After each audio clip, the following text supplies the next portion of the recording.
একজন ছাড়া উম্মত আর একজনকে হুজুর রাগ হয়ে গেছে। শানে সাহাবা নাই, শানে ওলামা নাই, জাতি জানি না ওলামা কি। এই জন্যই তো জাতি ওলামা দেখতে পারে না। বেশিরভাগ মানুষ ওলামা বিদ্বেষী, অথচ পুলিশ দেখলে ভয় পায়, ওলামা দেখলে ভয় পায় না। পুলিশ তো হইল সরকারের সৈনিক, ঠিক না? আর ওলামা হইল আল্লাহর সৈনিক। কার কার মনে হয় বিশ্বাস হয় না, ঠিক না? দেশকে সুরক্ষিত রাখার জন্য 5 ধরনের প্রশাসন আছে বাংলাদেশে। 5 ধরনের। কয় ধরনের? শুধু দেশকে না, দেশ এবং দেশের স্বাধীনতা সার্বভৌমত্বকে অক্ষুণ্ণ রাখার জন্য 5 ধরনের সরকারি। একটা হলো পুলিশ বিভাগ, এটা হলো দেশের অভ্যন্তরীণ শৃঙ্খলাকে ঠিক রাখার জন্য, শান্তি নিরাপত্তাকে ঠিক রাখার জন্য সরকারের পক্ষ থেকে নির্বাচিত হলো পুলিশ বাহিনী। আপনি বলবেন ভিতরে তো আনসারও আছে, র্যাবও আছে, এরা সব পুলিশের অন্তর্ভুক্ত, পুলিশের অধীন। তো প্রথম হলো পুলিশ বাহিনী, সীমান্ত পাহারা দেওয়ার জন্য বিজিপি, যেন সীমান্তের ভিতরে কেউ না ঢুকতে পারে, 1 ইঞ্চি জায়গাও না নিতে পারে। আর স্বাধীনতা সার্বভৌমত্বকে ধরে রাখার জন্য আকাশিকভাবে বিমান বাহিনী, সামুদ্রিকভাবে নৌবাহিনী, আর স্থল ভাগে সেনাবাহিনী। এই 5 বাহিনী হলো দেশকে সুরক্ষিত করার জন্য। আর কোরআন হাদিস দিনকে সুরক্ষিত করার জন্য আল্লাহ নির্বাচিত করছে 4 বাহিনী। কয় বাহিনী? কয় বাহিনী? ভালো মতে বোঝেন কিন্তু। কয় বাহিনী? 4 বাহিনী। হরফের জন্য আল্লাহ নির্বাচিত করছে কারীদেরকে, যেন হরফ অক্ষরকে কেউ কোনোদিন বিকৃত না করতে পারে। কারীরা এটাকে ঠিক রাখবে। মাখরাজ যেখান থেকে উচ্চারণ, ওইখান থেকে যেন চুল পরিমাণ এদিক ওদিক না করতে পারে। এই জন্য কারী আল্লাহ সৈনিক নির্বাচিত। দ্বিতীয়, শব্দকে সুরক্ষিত করার জন্য নির্বাচিত হাফেজ। ও শব্দকে সুরক্ষিত করবে, কোরআনের শব্দ যেন কেউ এদিক ওদিক না করতে পারে। তৃতীয়, অর্থ এবং তফসিরকে সুরক্ষিত করার জন্য ওলামারা নির্বাচিত। ওলামারা নির্বাচিত, এরা 3য় বাহিনী। কেউ যেন কোরআনের অর্থ উল্টা পাল্টা না করতে পারে, তফসির যেন উল্টা পাল্টা না করতে পারে। করতে দেরি ওইখানেই ওকে ধরতে দেরি করবে না। সত্য তো? হ্যাঁ। চতুর্থ বাহিনী হলো কোরআন হাদিসের রূপে একটা মানুষকে রূপান্তরিত করা। কোরআন হাদিসের রূপে একটা মানুষকে রূপান্তরিত করা, এটা হলো চতুর্থ বাহিনী, হলো হক্কানি আল্লাহওয়ালা। অথচ শানে ওলামার কোনো ওয়াজ বাংলাদেশে হয়েছে কিনা আমার জানা নাই, হুজুর্গ জানা আছে কিনা জানি না। সারা দুনিয়া বলে আমরা আউলিয়াদেরকে মানি না, আসলেই তো শানে আউলিয়া তো আজ পর্যন্ত কোনো হয় নাই, কোথাও দেখলাম না। শুধু পাবেন তফসির মাহফিল আর ওয়াজ মাহফিল। তো যেটা বুঝাইতেছিলাম, বুঝাইতে যে প্রস্তুতি কতটুকু ছিলাম না, থাকবো না, অচিরেই চলে যাব, প্রস্তুতি কতটুকু একটু ভাবি। দুনিয়ার কোনো পরিচয় তো চলবে না, হ্যাঁ প্রস্তুতির পরিচয় চলবে। এই জন্য দুইজনকে দেখলেই চোখে পানি আসে। আবু তালেবের কবর দেখলেও চোখে পানি আসে, যে বুকে পাল্লা 44 বৎসর, 44 বৎসর বুকে রেখা পাল্লা, তারপরও পরিচয় কোনো লাভ দিল না। আর বেলালের বাড়ি দেখলেও কান্না আসে, যে বেলাল তোমার বাড়ি কোথায়, তুমি কিরকম, তোমার দেশ কোথায়, বাসা কি, আর বর্তমানে তুমি কোথায়? বেলাল যেখানে ওইখানে কেউ নাই। আমি মানি আবু বকর সিদ্দিক 1 নম্বর, ওমর 2 নম্বর, উসমান 3 নম্বর, আলী রাদিয়াল্লাহু তাআলা আনহুম 4 নম্বর, আমি মানি। কিন্তু বেলাল যেখানে ওইখানে কেউ নাই। বেলাল জমিনে হাঁটলে জান্নাতে পদধ্বনি হয়। আমি তো বলি সবাইকে ফাঁকি দিয়া মেরাজে চলে গেছিলেন। সবচেয়ে নিকটতম মানুষটাও জানেন না কোথায় আছেন, এখন কি করতেছেন, বিচরণ কোথায়। আবু বকর সিদ্দিক যেই ঘর থেকে গেছেন ওই ঘরেও জানে না কোথায় গেলেন।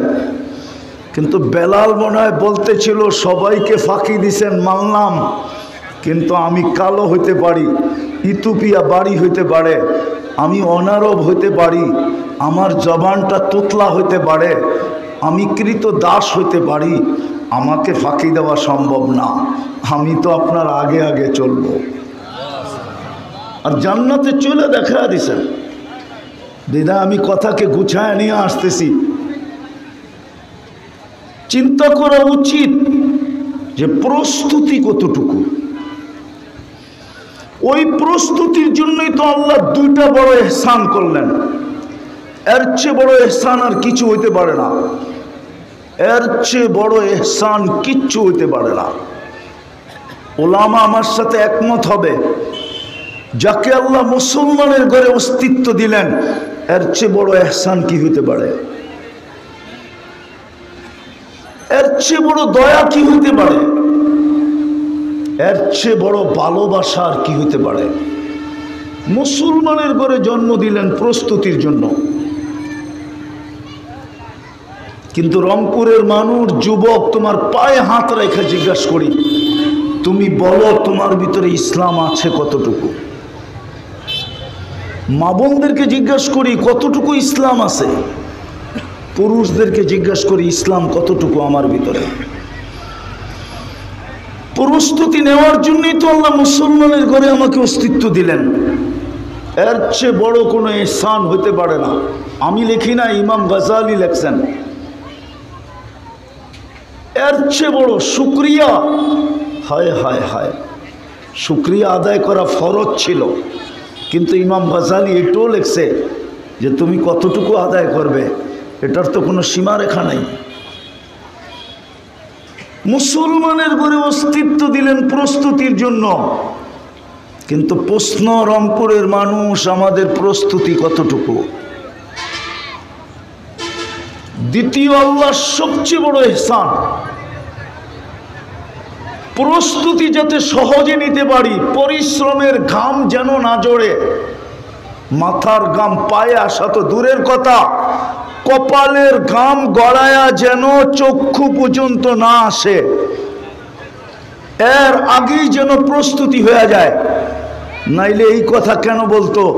কোনো উম্মতের জন্য তো কোনো উলামা হাদিস দেখাইতে পারবে না, কিন্তু এই উম্মতকে তো বলতেছে চোখের পানি গড়াইতে হবে না, মাসির মাথার পরিমাণ যদি তোর চোখের কোনায় উদিত হইল, মাসির মাথার পরিমাণ, তাইলে এই চক্ষু জাহান্নামের উপরে হারাম হারাম হারাম হারাম। চক্ষু হারাম মানে দেহই হারাম। চক্ষু হারাম মানে দেহ হারাম। এটা তো শুধু উম্মতে মুহাম্মদী হওয়ার কারণে সারপ্রাইজ, উম্মতে মুহাম্মদীর জন্য।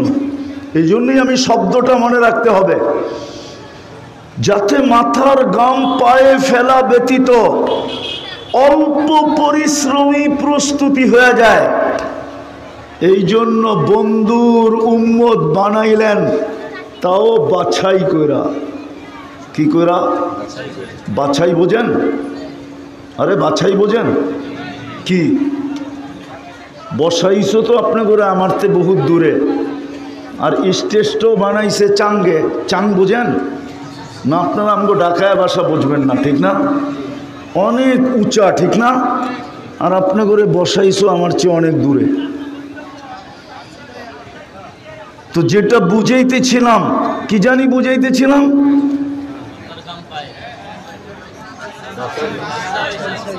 কি জানি একটা প্রশ্ন করতেছিলাম, কি বাছাই বোঝেন কি? হ্যাঁ,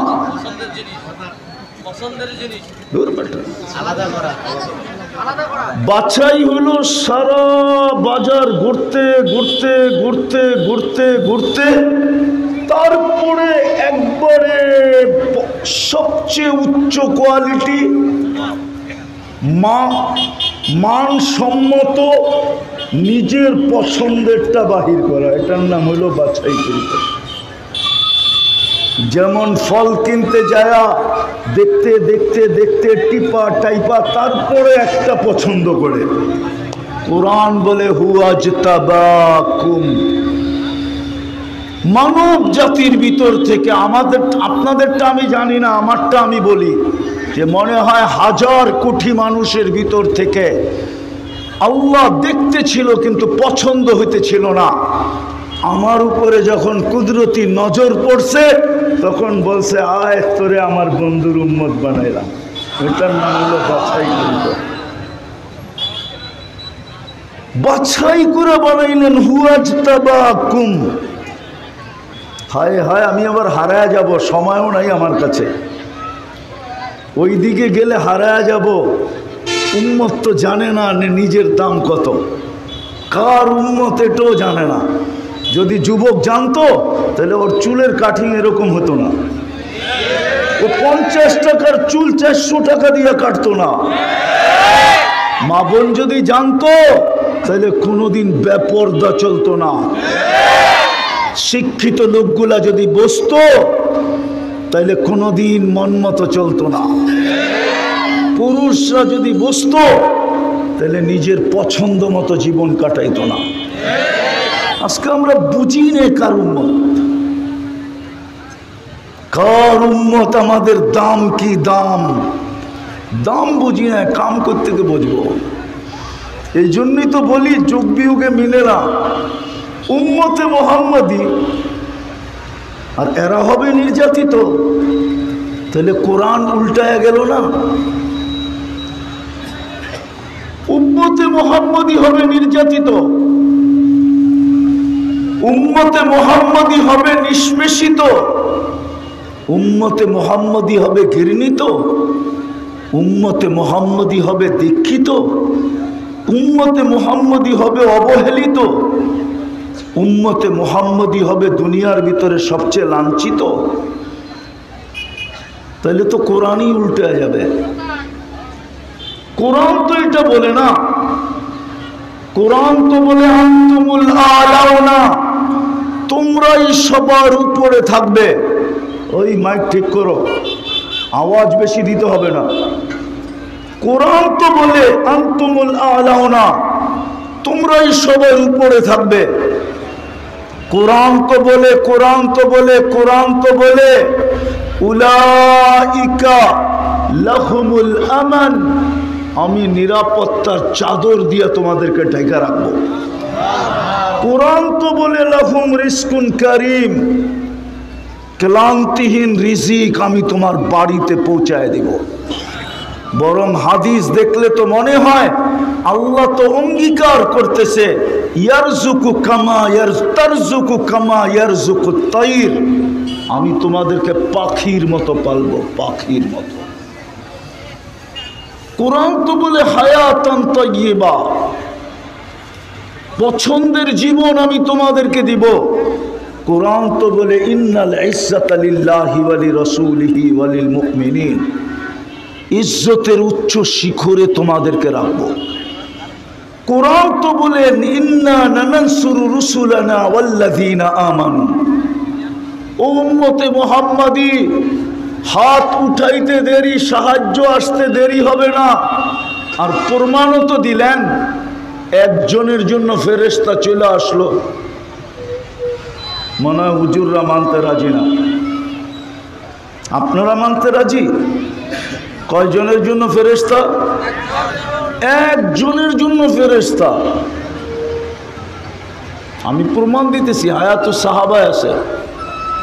সাহাবী রসুলকে ডাকাতে ধরল, বলল তোমার মাল নিব, আচ্ছা নিয়ে নাও।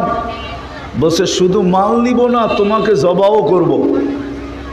বলছে তাইলে আমার একটা কথা আছে। বলছে সেটা কি?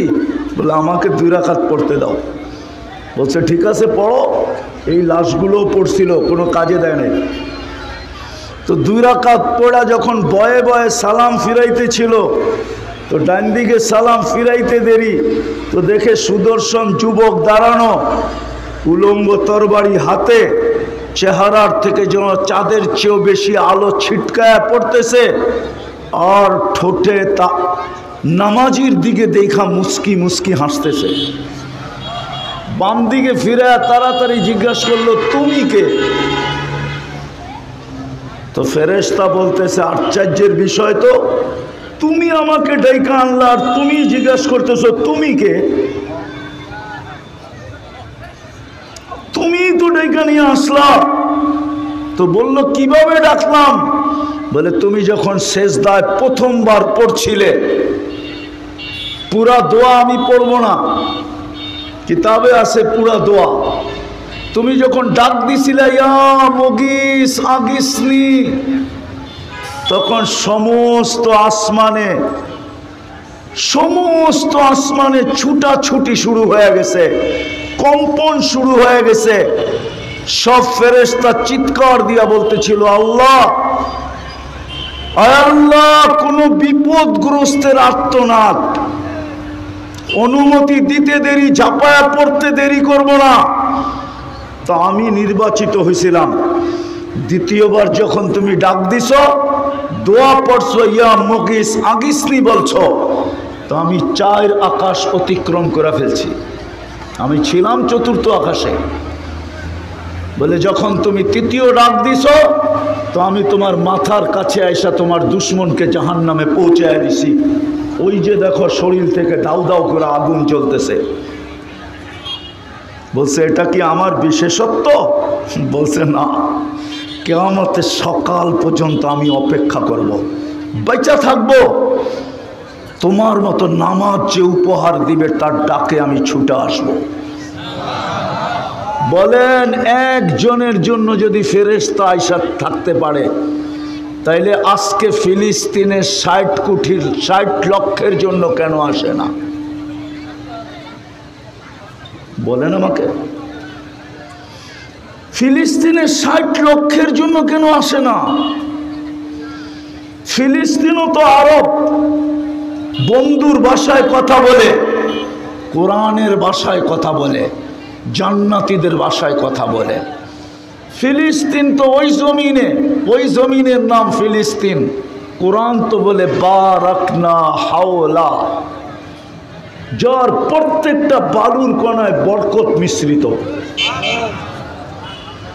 ফিলিস্তিন তো ওই জমিন যেইখানে ঘুমানোর জন্য ইব্রাহিম আলাইহিস সালাম বেছা নিয়া ওয়াদিয়ে খলিল বানায়া এখনো ঘুমাইতেছেন।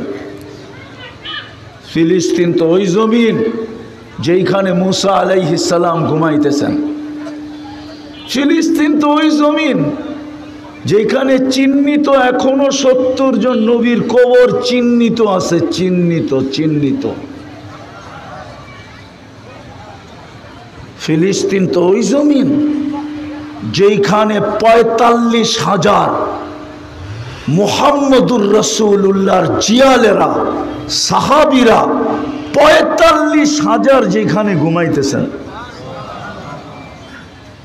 60 লক্ষর জন্য কেন আসে না? ও রংপুরের মানুষ বলেন না, এই জন্যই বলছিলাম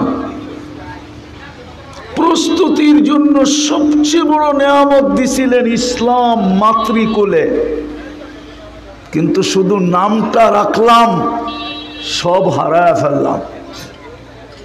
ভাই আওয়াজ না করি, রাস্তায় কেউ আওয়াজ না করি, কথা উপর থেকে আসে নিচের থেকে আসে না, শুনতে ভালো না লাগবে বলে দিবেন, বন্ধ করে দিব। রাগ হয়ে যাবেন বললে তো আপনাদের রংপুরে আমাদের আসতে হবে না, 300-350 কিলোমিটার দূরের থেকে রংপুরে আসার আমাদের কোনো প্রয়োজন নাই, বাধ্যবাধকতা নাই। আমাদের ওয়াজের হাজারো ক্ষেত্র আছে। আল্লাহর হুকুম মানবেন না? যুবক, তুমি মনে করো চুলের কাটিং দিয়ে তুমি উঠে যাবে ওদের চোখে, বিজাতির চোখে তুমি ভালো হবে চুলের কাটিং দিয়া আর টি শার্ট ইন কইরা আর এই পোশাক পরা? আমার কথা ভালো মতে শোনো, তুমি যতই ওদের রঙে রঙিন হও কোনোদিন ওদের কাছে প্রিয় হতে পারবে না। প্রমাণ দিব, প্রমাণ আমার পিছে প্রমাণ বসা আছে, দিব। আমেরিকান পাসপোর্ট দাঁড়ি, যাও জিজ্ঞাসা করো, তোমাদের চেয়ে আপডেট হয়ে যখন আমেরিকায় ঢোকে, যখন স্ক্রিনে পাঞ্চ করে পাসপোর্টটা আমেরিকান পাসপোর্ট যখন পাঞ্চ করে তোমাদের চেনে আমেরিকানদের থেকে আপডেট হয়ে ঢোকে মহিলা, আধা ঘন্টা ওর দিকে শুধু চাইতে থাকে, ওর রূপ দেখে না, চোখ বড় বড় করে দেখতে থাকে। জিজ্ঞেস করো, নিয়ে আসবো ডাইকা সামনে? আমাকে বুঝাইতে হবে না, আমি দুনিয়া চৈষা বেড়াই, 103টা দেশ দেখা শেষ, 103টা ইমিগ্রেশন দেখছি। তোমাদের উন্নত দুনিয়া শুধু নিউজিল্যান্ড বাকি আছে আমার, আর কোনো উন্নত দুনিয়া বাকি নেই। আমার কথা শোনো, কাজে দিবে, নাহলে যৌবন আল্লাহ দিছে, তোমার বাবার কিনা না যৌবন, তোমার বাবা কোনোখান থেকে যৌবন কিনাই না, তোমার ভিতরে ফিট করে নাই। যৌবন তো আল্লাহ দিছে, তৃতীয় লিঙ্গ বানাইলে কি করতা তুমি বলো? কি করতা তৃতীয় লিঙ্গ বানাইলে? কথা বোঝো, আর কোনোদিন নাও আসতে পারি। আসলাম তো একটু হক আদায় করে যেতে চাই, যে কিয়ামতের দিন যেন বলতে পারি যে আল্লাহ বুঝাইতে চেষ্টা করছি, বোঝে নাই, করার কি? এই জন্যই বলতেছিলাম, মুসলমানের ঘরে সবচেয়ে বড় নেয়ামত দিছিলেন, শুধু আজকে নামটা রেখা দিছি, নামটা। আমি চিনি যুবকরা রাগ হয়ে যায় না, আমি জানি 50-50 লাখ টাকা দিয়া ঘুরতেছে, 30-30 লাখ টাকা দিয়া ঘুরতেছে শুধু ইউরোপ যাওয়ার জন্য। কে তুমি তো 14 তারিখ ওর চেয়ে বেশি উদযাপন করো, আমেরিকায় তো এত বেশি 14 তারিখ উদযাপিত হয় না। নিয়ে আসো আমার সামনে, আমি জিজ্ঞাসা করি, বয়স্ক হলে কি হবে? চোখে তো পট্টি লাগায় নিউ ইয়র্কে ঘুরে না। 14 তারিখের দিন নিউ ইয়র্কে তোমাদের মতো ফুল দেয় নাকি? শুধু ফুল দাও তোমরা? ফুল দেয়, হোটেলে খাওয়ায়, পার্সেল দেয়। ডাক্তার যদি বলতো যে কলিজা বুনা করে দিলে কোনো মরবে না, তাহলে কলিজা বাইর করে বুনা করে দিয়া তারপরে বলতো একবার হলো আমাকে লেখা দে I.U। মনে হয় বোঝে নাই, ফিডার খায় তো, করতে বুঝবে। আমেরিকার 14 তারিখ কি এরকম নাকি? দেখা হইলো, গালে গাল লাগলো আর বইলা দিল ইউ আর মাই হানি, তুই আমার মধু, কাহিনী শেষ। হোটেলে খাওয়াবে, আবার ফুল দিবে, আবার পার্সেল দিবে। ওইখানে তো স্ত্রীর বিলই স্বামী দেয় না, প্রেমিকার বিল প্রেমিক কখন দিবে? স্ত্রীর বিলই তো স্বামী দেয় না হোটেলে বসা, যার যার কার্ড শেষে পাঞ্চ করে। বলো, জিজ্ঞাসা করো না, চলে গেল উঠে এখান থেকে, চলে গেছে। সত্য এটা, নিয়ে আসো, কেউ থাকলে আমি প্রমাণ করে দিব। তো মুসলমান সবচেয়ে বড় নেয়ামত দিলেন, কিন্তু শুধু নামটা রাখলাম। ইসলাম আমার জীবনে নাই, কালকে এই চেহারাটা কিভাবে দেখাবো?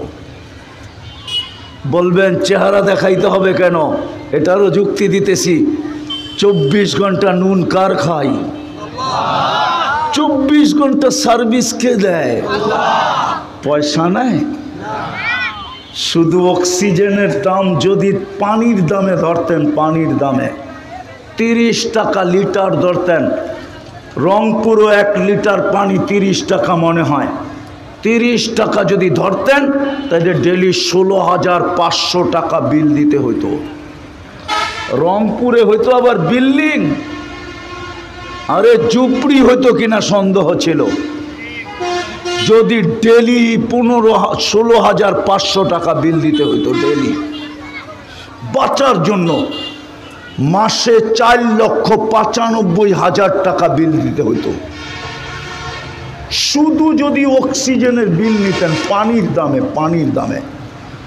এই জন্যই প্রস্তুতি নিয়ে যেতে হবে। আর প্রস্তুতি নেওয়ার জন্যই সবচেয়ে বড় নেয়ামত দিছিলেন ইসলাম। কিন্তু শুধু নামটা রেখা দিছি। হাদিস যদিও 1400 বছর আগে আমাদেরকে সতর্ক করছিলেন যে একটা দিন আসতে পারে তোমাদের উপরে, লা ইয়াবকা মিনাল ইসলামি ইল্লা ইসমু, শুধু নামটা থেকে যাবে, ইসলাম তোমাদের ভিতরে থাকবে না। তখন পরিণতি কি হবে ওটাও জানায় দিলাম, একটু আগেই বললাম। একজনের জন্য ফেরেশতা আসতো, আজকে 60 লক্ষের জন্য আসে না। অথচ ফিলিস্তিনি আজকে 250 কোটি মুসলমানের জন্য আসে না। 250 কোটি মুসলমান ফিলিস্তিনের জন্য চোখের পানি ঝরাইতেছে, এক মত পোষণ করতেছে, সবার ভিতরে রক্তক্ষরণ হইতেছে। কিন্তু আজ 250 কোটি মানুষের জন্য, 250 কোটি মানুষের জন্য আসতেছে না।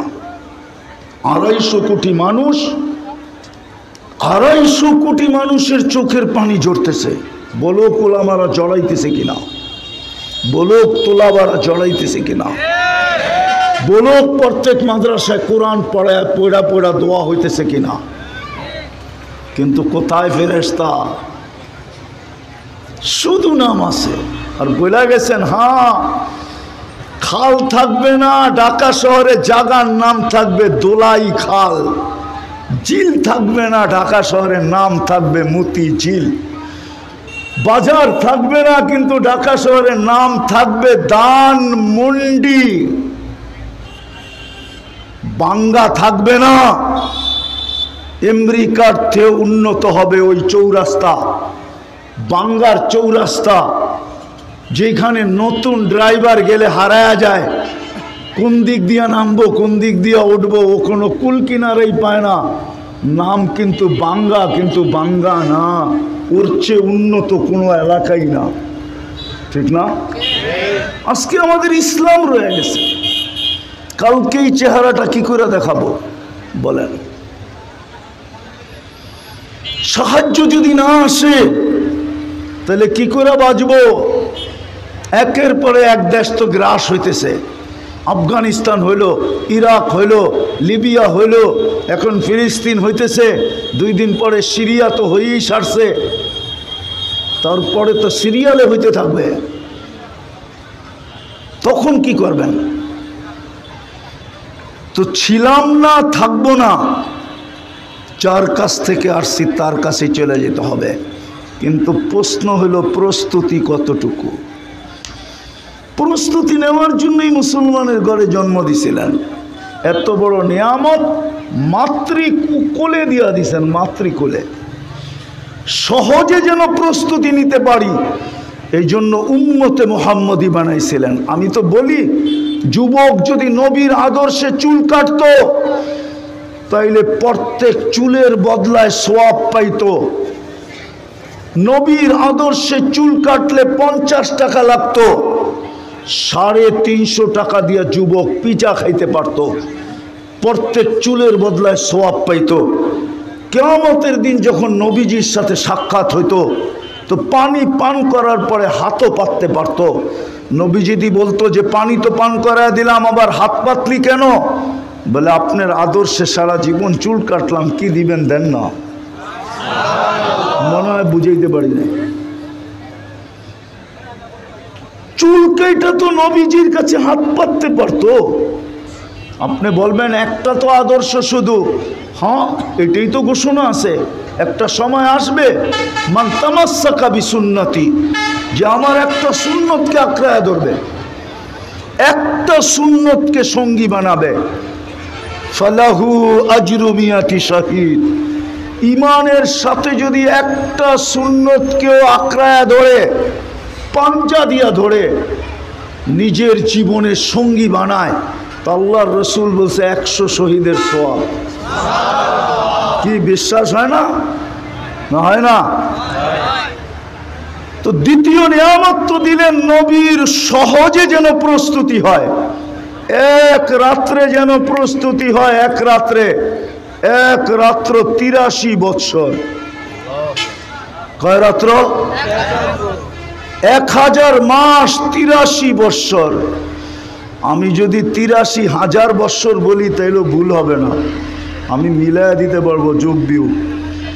83 লক্ষ বৎসর বললেও ভুল হবে না, ভুল হবে না। কেননা আল্লাহ আগে একটা শব্দ বলছে, ওটা না বললে বলতে পারতাম না, খায়রুম মিন আলফি শাহর, খায়র। এক রাত্রে যেন প্রস্তুতি নিতে পারে। আসেন আপনাদের কাছে প্রশ্ন, ওই রসুলের আদর্শ কতটুকু, রসুলের ইজ্জত রাখলাম কতটুকু, ধার দাড়ি কতটুকু, রসুলের রঙে রঙিন কতটুকু, ওই রসুলের রঙে রঙিন কতটুকু। অথচ একটা প্রশ্নের ভিত্তিতে তো আল্লাহ জবাব দিছিলেন কোরআনে, মান আতা আর রসুল ফাকাদ আতা আল্লাহ, যে আমার রঙে রঙিন আমি আল্লাহ মাইনা নিব, সে যেন আমার রঙেও রঙিন। এক প্রশ্নের জবাব তো আল্লাহ কোরআনে দিয়া দিছিলেন, যে আল্লাহ আপনাকে দেখি না, আপনার রঙে রঙিন হব তো হব কি কইরা, লা তারা কাল উয়ুন, আপনাকে চোখে দেখা যায় না, ওয়ালা তুখালিতুকা দুনুন, আপনাকে ধ্যান ধারণায় আনা যায় না, ওয়ালা ইয়াসিফুকাল ওয়াসিফুন, আপনাকে বর্ণনা দিয়ে শেষ করা যায় না। আপনি তো শুধু আল্লাহ না, আপনি তো রহমান, আপনি তো রহিম, আপনি তো মালিক, আপনি তো কুদ্দুস, আপনি তো সালাম, আপনি তো মুমিন, আপনি তো মুহাইমিন, আপনি তো আজিজ, আপনি তো জব্বার, আপনি তো মুতাকাব্বিরুল খালিকুল বারিউল মুসাব্বিরুল গফফারুল কহ্হারুল ওয়াহ্হাবুর রাজ্জাকুল ফাত্তাহুল আলিমুল কাবিদুল বাসিতুল খাফিদুর রাফিউল মুইজ্জুল মুদিল্লুস সামিউল বাসিরুল হাকামুল আদলুল লতীফুল খবীরুল হালিমুল আযীমুল গফুরুশ শাকুরুল আলিয়ুল কবীরুল হাফিজুল মুকিতুল হাসিবুল জলিলুল করিমুর রকিবুল মুজিবুল ওয়াসি আল হাকিমুল ওয়াদুদুল মজিদুল বাঈতুশ শহীদুল হকুল ওয়াকিলুল কবিয়ুল মতিনুল ওয়ালিয়ুল হামিদুল মুসি আল মুবদি আল মুঈদ আল মুহয়ি আল মুমীত আল হাইয়্যু আল কাইয়্যুম আল ওয়াজিদ আল মাজিদ আল ওয়াহিদ আল আহাদ আল সামাদ আল কাদির আল মুক্তাদির আল মুকদ্দম আল মুআখ্খার আল আউয়াল ওয়াল আখির আল যাহির ওয়াল বাতিন আল ওয়ালি আল মুতাওয়ালি আল বাররু আল তাওয়াবুল মুনতাকিম আল আফু আর রাউফু মালিক আল মুলকি যাল জালালি ওয়াল ইকরাম আল মুকসিত ওয়াল জামি ওয়াল গনিয়্যু আল মুগনি আল মানি আদ দার আল নাফি আল নূর আল হাদি আল বদি ওয়াল বাকি আল ওয়ারিস ওয়াল রশিদ আস সাবুর জাল্লে জালালু। আপনি তো 99 পদের মালিক, আপনার রঙে রঙিন হব তো হব কি করে? আপনি তো 99 পদের মালিক। তখনই তো আল্লাহ জবাব দিছেন, মান আতা আর রাসূল ফাকাদ আতা আল্লাহ। আমার বন্ধুর রঙে রঙিন হয়ে দেখা। বলেন ওই বন্ধুর রঙে রঙিন কতটুকু? মা বোনরা কতটুকু রঙিন, পুরুষ কতটুকু রঙিন, যুবক কতটুকু রঙিন, শিক্ষিত কতটুকু রঙিন, অশিক্ষিত কতটুকু রঙিন।